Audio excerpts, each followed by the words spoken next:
कहानी की शुरुआत एक ऐसी भयानक गलती से होती है जो कुछ लोगों को सीधा उनकी मौत तक ले जाने वाली थी। उन्हें लगा कि सामने वाला बस एक बेबस और मामूली बूढ़ा किसान था। यही सोचकर वो लोग चुपके से उसकी जमीन पर घुस आए और बेरहमी से उसके मासूम कुत्ते को मार डाला। पर उन्हें इस बात का जरा सा भी अंदाजा नहीं था कि जिस इंसान को कमजोर समझकर उन्होंने उसका मजाक उड़ाया वो असल में एक बेहद खतरनाक एक्स मरीन स्नाइपर रह चुका था और अब उसने अपनी बंदूक उठा ली थी और अपने शिकार पर मौत का निशाना बांध रहा था। अब क्या ये लोग जिंदा बचेंगे या स्नाइपर सही में उनकी खोपड़ी उड़ा देगा, और अगर हाँ तो कैसे? और सबसे बड़ा सवाल कि वो लोग इस बूढ़े किसान के घर में करने क्या आए थे। अब वैसे असल में इस सब की शुरुआत कुछ दिन पहले मैक्सिको से हुई, जहाँ मिगुएल नाम का एक छोटा लड़का अपनी माँ रोजा के साथ अपनी जिंदगी गुजार रहा था। एक दोपहर जब रोजा अपने छोटे से घर में खाना बना रही थी तभी अचानक उसे उसके भाई कार्लोस का कॉल आता है। घबराया हुआ कार्लोस उसे बताता है कि एक ताकतवर कार्टेल उसके पीछे हाथ धोकर पड़ गया है क्योंकि उसने उनका बहुत सारा कैश चुरा लिया था। अभी पूरी तरह से डरे हुए और मजबूर होकर वो रोजा से मिन्नतें करता है कि वो उन पैसों को ढूंढ निकाले जो उसने रोजा के लिए छुपाए थे। वो कहता है कि इससे पहले कि बहुत देर हो जाए वो जल्दी से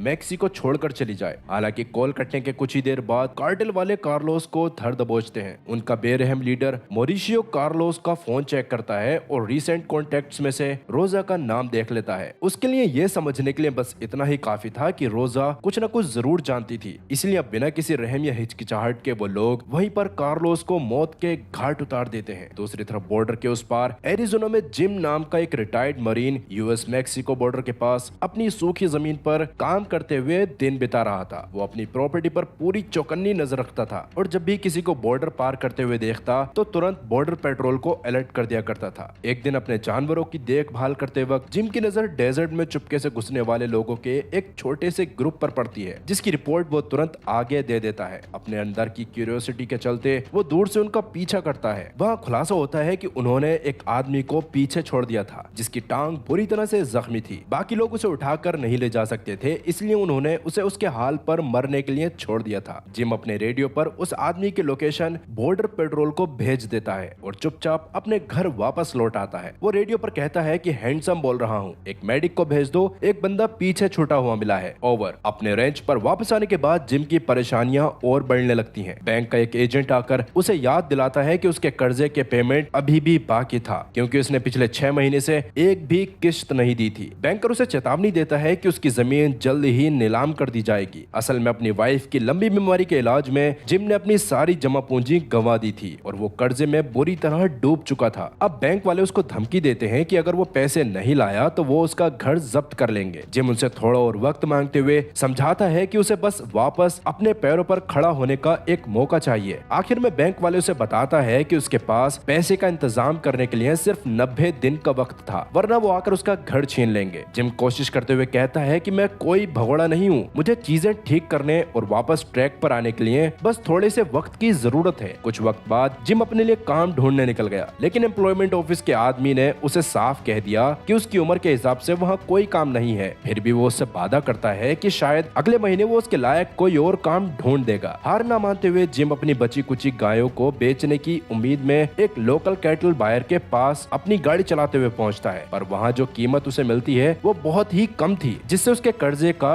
एक छोटा सा हिस्सा भी मुश्किल से चुकता। सब कुछ बेच देने के बाद भी उसकी परेशानी हल नहीं होने वाली थी। पूरी तरह से थका हुआ और निराश होकर जिम अपना लंबा दिन एक नजदीकी बार में खत्म करता है। उसे उम्मीद थी कि शायद 1-2 ड्रिंक लेने से उसके दिमाग पर पड़ा बोझ थोड़ा हल्का हो जाए। उस दौरान बारटेंडर उसके थके हुए और परेशान चेहरे को देखकर फिक्र में आ गया। उसने तुरंत जिम की सौतेली बेटी सारा को कॉल किया जो बॉर्डर पेट्रोल में काम करती थी, ताकि उसे बता सके कि जिम के साथ कुछ ठीक नहीं था। सारा जल्दी ही वहां पहुंचती है और उसके बगल में बैठ जाती है। वो दोनों कुछ देर तक शांति से बात करते हैं और आखिरकार जिम मान लेता है कि वो कर्जे के बोझ तले बुरी तरह दब चुका था और अब अपना घर खोने की कगार पर खड़ा था। अब जैसे जैसे रात आगे बढ़ती है वो पीने के लिए एक और ड्रिंक ऑर्डर करता है, लेकिन सारा उसे प्यार से रोक देती है और उसे सुरक्षित उसके रेंच तक वापस छोड़ने के लिए गाड़ी खुद चला कर ले जाती है। इसी बीच रोजा और मिगुएल गांव के रास्ते से लगातार भाग रहे थे। अगले दिन यूएस मैक्सिको बॉर्डर के पास उन्हें एक लंबे स्टील फेंस के बीच एक छोटा सा रास्ता मिला।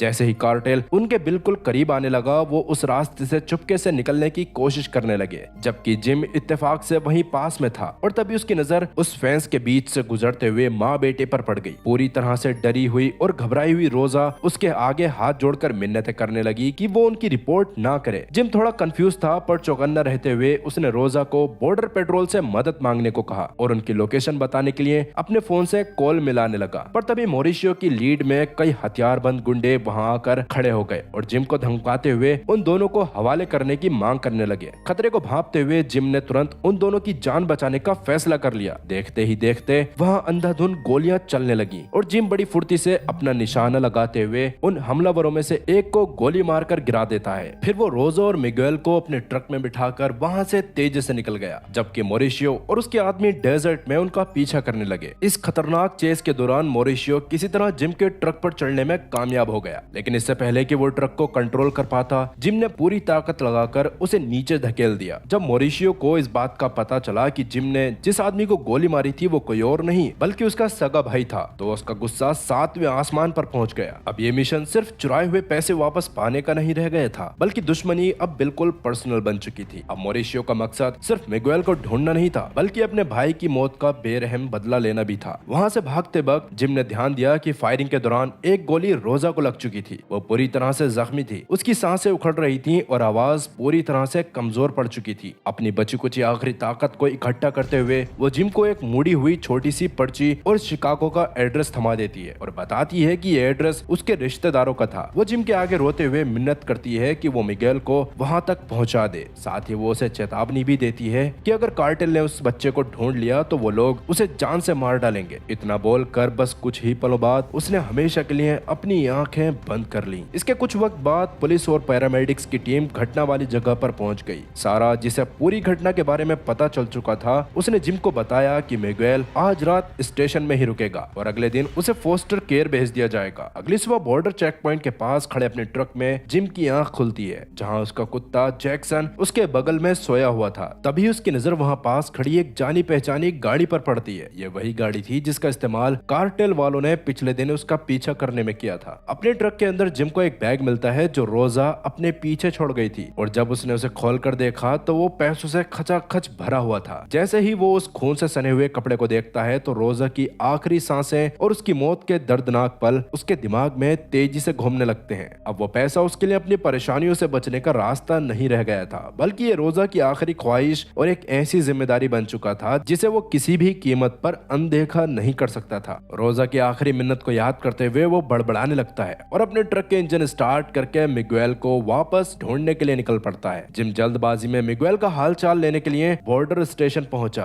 वहां पहुंचते ही एक ऑफिसर उसे बताता है कि मिगुएल को मैक्सिको में उसके बचे हुए रिश्तेदारों के हवाले किया जाने वाला था, लेकिन जिम को अंदर से कुछ गड़बड़ लगी। खिड़की से बाहर देखते ही जिम उन बाहर खड़े आदमियों को तुरंत पहचान गया। खुद को शांत रखते हुए वो ऑफिसर से मिगुएल के साथ अकेले में बात करने के लिए कुछ मिनट का वक्त मांगता है, जिस पर ऑफिसर भी मान गया और उसे अंदर जाने की इजाजत दे दी। कमरे में घुसते ही जिम ने बिना वक्त गवाए तेजी से अपना काम शुरू किया। वह चुपचाप मिगुएल को हॉलवे से होते हुए एक साइड डोर से बाहर निकाल ले गया ताकि किसी की भी नजर उस पर ना पड़े, और एक बार फिर वो दोनों बाहर की रोशनी में कहीं गायब हो गए। दूसरी तरफ पार्किंग लॉट में मॉरिशियो बिल्कुल शांति से खड़ा था और अपनी आंखों के सामने जिम के ट्रक को उस बच्चे के साथ दूर जाते हुए देख रहा था। उसके चेहरे के भाव गुस्से से पूरी तरह सख्त हो चुके थे और उसी पल उसने अपना आखिरी फैसला कर लिया कि वो अमेरिका का बॉर्डर पार करेगा और उन्हें ढूंढ निकाल के उन दोनों को मौत के घाट उतार देगा। इधर वापस एरिज़ोना आकर जिम कुछ देर के लिए अपने रेंच पर रुकता है। वो अपने कुछ कपड़े,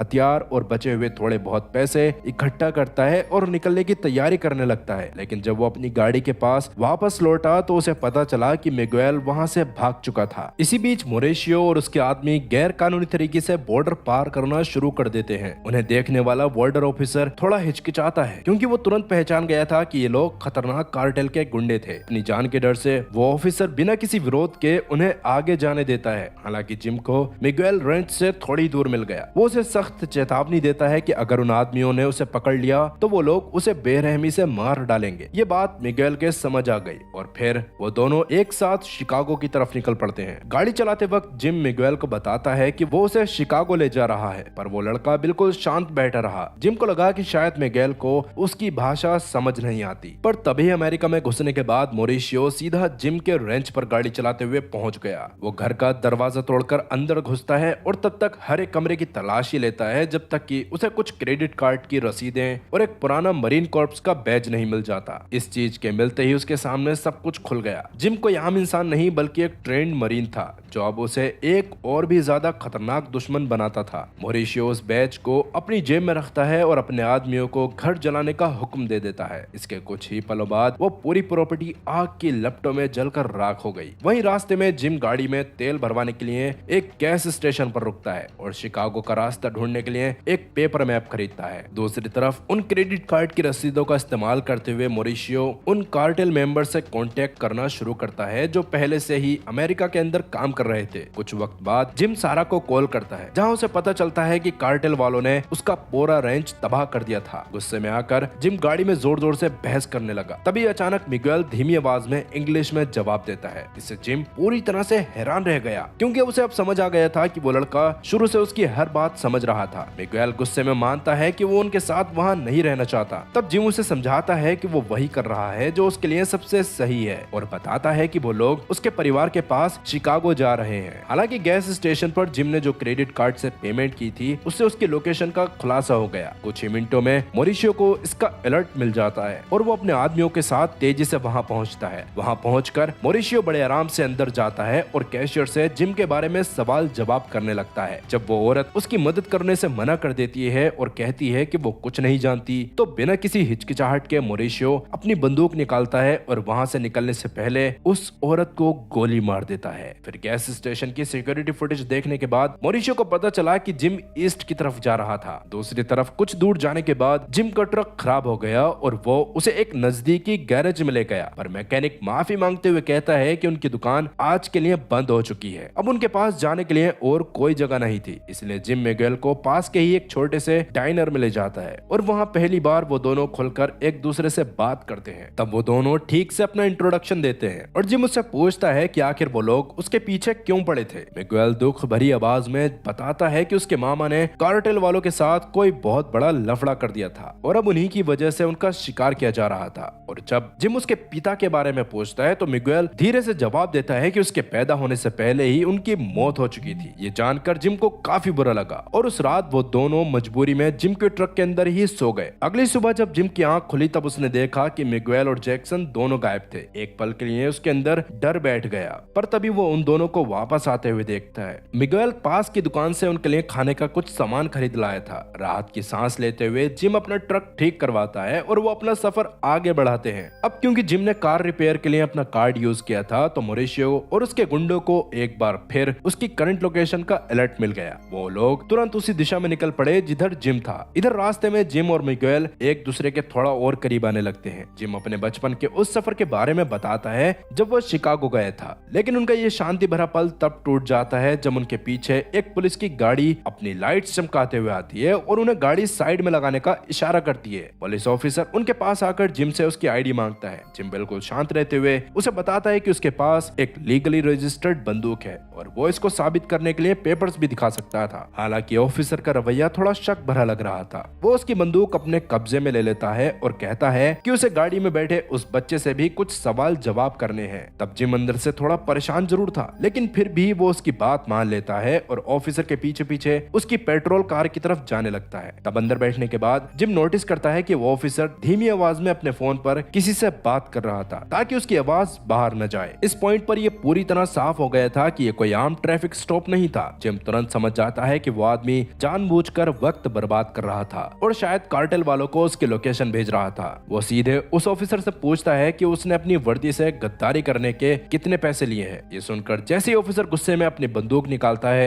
जैक्सन उस पर छलांग लगा देता है और जिम उस पर पलटवार करते हुए बिना किसी हिचकिचाहट के एक जोर का मुक्का मारकर उस ऑफिसर को बेहोश कर देता है। जिसके बाद वो तेजी से भागकर वापस अपने ट्रक में बैठ गया और कार्टेल के वहां पहुंचने से पहले ही वहां से गाड़ी लेकर भाग निकला। कुछ देर बाद मॉरिशियो और उसके आदमी उस जगह पर पहुंच गए। वहां उन्हें वो पुलिस ऑफिसर बेहोशी की हालत में मिला। मॉरिशियो गुस्से में उसे पूछता है कि जिम कहां गया, पर वो ऑफिसर कोई जवाब नहीं दे पाया। झुंझलाते हुए मॉरिशियो ने अपनी बंदूक निकाली और बेरहमी से उसे वहीं गोली मार दी। जिसके बाद वहां आसपास तलाशी लेते वक्त उसे जिम का रोड मैप मिल गया, जिसे उसने तुरंत अपने साथ रख लिया। अब जिम और मिगुएल थोड़ी ही दूर से इस पूरे मंजर को चुपचाप देख रहे थे। जिसके बाद जिम एक गन शॉप पर रुका और उसने एक शॉर्ट गन खरीदी। तब उसने सारा को कॉल लगाया और उसे पता चला कि जिस आदमी को उसने गोली मारी थी वो असल में मॉरिशियो का सगा भाई था। तब सारा उस पर जोर डालती है है कि वो उस बच्चे को वापस ले आए। तब जिम ने भी शुरू में बेमन से इस बात पर हाँ कर दी। फिर रात होने पर आराम करने के लिए वो और मिगेल एक छोटे से मोटेल में रुके। उस शाम वो दोनों एक दूसरे से काफी बातें करते हैं और एक दूसरे को बेहतर समझने लगते हैं। मिगेल ने बताया कि शिकागो पहुंचकर वो सबसे पहले एक हॉट डॉग खाना चाहता था। इस पर जिम मान गया और दोनों सो गए। खैर कुछ घंटों बाद जिम की आंख खुलने पर वो जैक्सन को हवा खिलाने के लिए बाहर ले गया, पर जैसे ही उसने ठंडी रात में बाहर कदम रखा, उसकी नजर वहां घूम रहे मोरिशियो और उसके आदमियों पर पड़ गई, जिन्हें देखकर जिम तेजी से वापस कमरे में आ गया। चुपचाप मिगेल को जगाया और दुश्मनों का ध्यान भटकाने के लिए पुलिस को एक झूठी रोबरी की कॉल कर दी। फिर वो बच्चे को खिड़की से बाहर निकालने में मदद करता है और दोनों अंधेरे में छुपते हुए पास की झाड़ियों में घुस गए। कुछ ही पलों बाद कार्टेल के गुंडे उस मोटेल का रूम का दरवाजा तोड़कर अंदर घुसे, पर उन्हें वो कमरा खाली मिला। गुस्से से आग बबूला होकर मोरिशियो रात के अंधेरे में चिल्लाता है और जिम को ढूंढ निकालने की कसम खाता है। इसी बीच जिम मिगेल को ट्रक में इंतजार करने को कहता है और खुद जैक्सन को लेने वापस लौट गया। लेकिन जब तक वो वापस पहुंचा तब तक बहुत देर हो चुकी थी। जैक्सन जो हमेशा की तरह वफादार था, वो अपने मालिक को बचाने के लिए मोरिशियो के सामने भौंकते हुए डट कर खड़ा हो गया था, पर मोरिशियो बिना कोई रहम खाए अपनी बंदूक उठाता है और उसे गोली मार देता है। रात के सन्नाटे में गोलियों की वो आवाज बुरी तरह गूंज उठी। इसके अगली सुबह जिम और मिगेल ने उस मोटेल के पास एक शांत जगह पर उस कुत्ते को दफना दिया और उस जगह पर निशानी के तौर पर कुछ पत्थर रख दिए। कुछ देर बाद मिगेल ने कार में रखे पैसों को देख लिया और गुस्से में जिम पर इल्जाम लगाया कि वो सिर्फ उन पैसों के लालच में उसकी मदद कर रहा था। इस बात से जिम ने इनकार किया, पर मिगेल गुस्से में वहां से निकल गया। हालांकि थोड़ी देर बाद वो लड़का वापस लौट आया और अपना सफर आगे बढ़ने से पहले उन दोनों ने एक दूसरे से माफी मांग ली। थोड़ी दूर आगे चलकर वो एक छोटे से चर्च के पास रुके, जहाँ मिगेल तो अल्टर के पास घुटनों के बल बैठ गया और अपनी माँ के लिए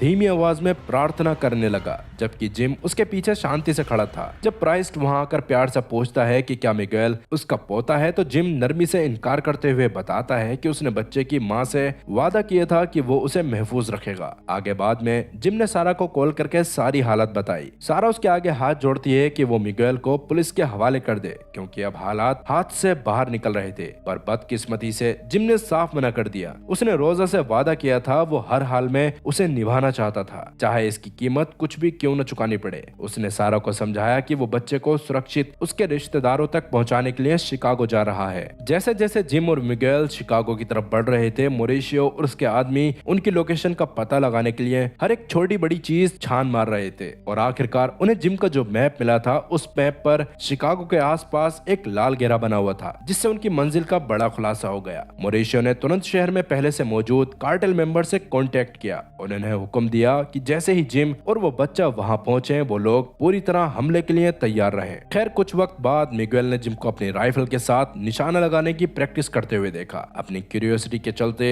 वो भी उसके पास चला गया और जिम उसे सही से निशाना लगाना, गोली चलाना और हथियार को खोलकर वापस जोड़ना सिखाने लगा। मिगेल ने उसे बताया कि बड़े होकर वो उन आदमियों को जान से मार देगा जिन्होंने उसकी माँ को मारा था। ये सुनकर जिम उसे सख्ती से कहता है और समझाता है कि किसी की जान लेने में कोई महान काम या शान नहीं होती। वो उसे याद दिलाता है कि उसकी माँ ने अपनी जान इसलिए कुर्बान की थी ताकि उसे एक बेहतर जिंदगी मिल सके। अब रात होने पर जिम और मिगेल ने एक पुराने ओवरपास के नीचे शरण ली। ठंड से बचने के लिए उन्होंने एक छोटी सी आग जलाई और उसमें कार्टेल के पैसों की गड्डियां डालकर उसे भड़काया। उनके लिए अब उन पैसों की कोई कीमत नहीं रह गई थी, बल्कि जिंदा रहना उनके लिए सबसे ज्यादा जरूरी था। अगली सुबह तक वो दोनों आखिरकार शिकागो के बाहरी हिस्से में पहुंच गए। हाईवे पर गाड़ी चलाते वक्त जिम की नजर ऊपर ओवरपास पर खड़े दो शक्की आदमियों पर पड़ गई, जो उन्हीं पर नजर रखे हुए थे। जिम ने तुरंत उस खतरे को भांप लिया और मिगेल को बचाने के लिए उसने मेन रोड से गाड़ी मोड़कर गांव के रास्ते पर निकाल ली, ताकि वो उन दुश्मनों को शहर से दूर ले जा सके। तब कार्टेल की गाड़ियां तेजी से उनके करीब आने लगी और एक गाड़ी उनके बिल्कुल बराबर में आकर खड़ी हो गई। तब जिम ने बड़ी फुर्ती से गाड़ी घुमाई, जिससे दूसरी गाड़ी सीधा पेड़ों से टकराकर चकनाचूर हो गई। पर तभी उसे एहसास हुआ कि उसके ट्रक का रेडिएटर जवाब दे रहा है। वो गाड़ी तब तक चलाता रहा जब तक वो एक सुनसान और खुले मैदान तक नहीं पहुंच गए और वहां आकर उसने गाड़ी रोक दी। फिर अपने पुराने मिलिट्री एक्सपीरियंस का पूरा इस्तेमाल करते हुए जिम ने अपनी राइफल के साथ एक मजबूत पोजीशन ली,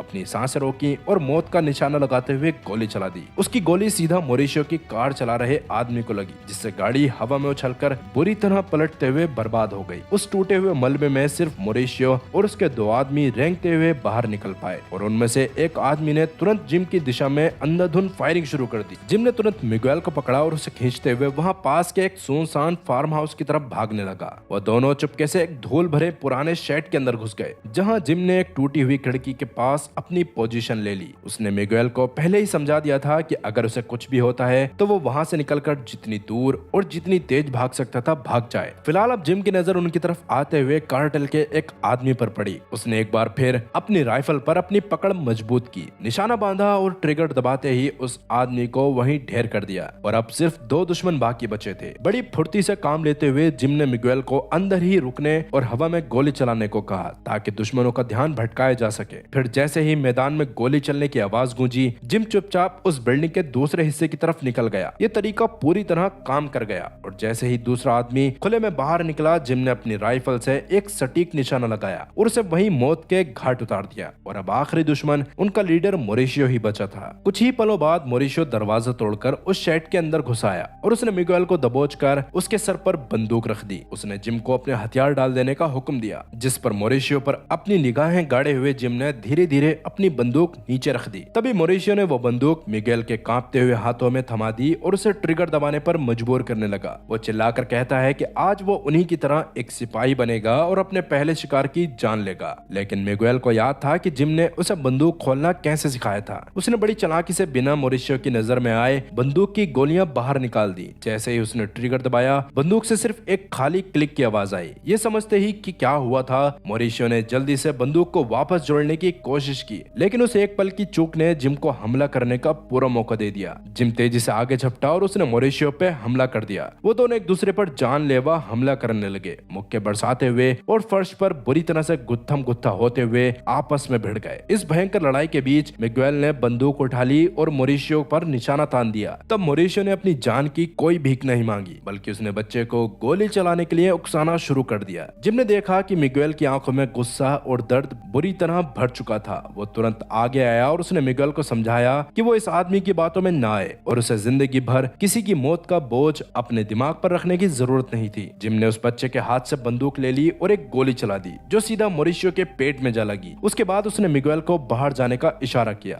जिसके बाद जैसे ही जिम ने अपना हथियार वापस उठाया, खून से लथपथ और कमजोर पड़ चुके मोरिशियो ने अपनी जेब से कुछ निकाला। यह वही मरीन बैज था जो उसने जिम के घर से चुराया था। जिम ने उसे वापस अपने कब्जे में ले लिया और मोरिशियो को अपना आखिरी फैसला चुनने का मौका दिया। उसने उसके सामने 2 रास्ते रखे, या तो वो जिम के हाथों मारा जाए या अपनी जान खुद ले ले। पर अब तक मोरिशियो ने अपना आखिरी फैसला ले लिया था और उसने बंदूक का रुख अपनी तरफ ही कर लिया। अगले ही पल उस शांत गांव में एक आखिरी गोली चलने की आवाज पूरी तरह गूंज उठी, जिसके बाद खतरा पूरी तरह टल चुका था। इसलिए जिम और मिगुएल ने अपना सफर वापस शुरू किया और कुछ ही देर में वो लोग उस एड्रेस पर पहुंच गए जो रोजा ने अपनी पर्ची पर लिखा था। मिगुएल ने दरवाजा खटखटाया और दरवाजा खोलते ही उसके सामने उसकी मासी और दादी खड़ी थी। इससे पहले कि वो बच्चा पीछे मुड़कर जिम को अलविदा कह पाता, जिम वहां से चुपचाप गायब हो चुका था। अपने जख्मी हिस्से को दबाए जिम एक बस में सवार हो गया। उसने खिड़की के पास एक सीट ली, एक गहरी सांस छोड़ी और शांति से अपनी आंखें बंद कर ली। वो भयंकर लड़ाई, वो किया हुआ वादा